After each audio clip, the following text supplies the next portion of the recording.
আজকে দুপুরের জন্য রান্না করছি প্রথমেই ভাত,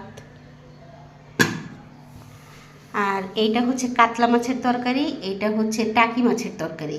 এই দুইটা তরকারি গতকালকের, আমি জাস্ট গরম করে নিছি, একটু একটু করে রয়ে গেছিলো, গরম করে রেখে দিছি। দুপুরবেলা ভাত খাওয়ার সময় শেষ হয়ে যাবে ইনশাল্লাহ।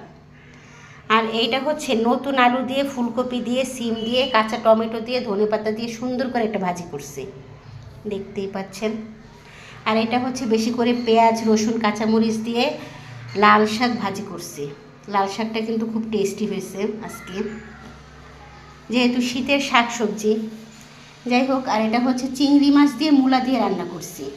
চিংড়ি মাছ দিয়ে মূলার তরকারি বেশি করে ধনেপাতা দিয়ে রান্না করছি। মূলাটাকে ভাপ দিয়ে পানি ফেলে দিছিলাম। শীতের শাক সবজি খেতে কিন্তু দারুণ লাগে, তাই না? যাই হোক, এই হচ্ছে আজকে আমার দুপুরের মেনু।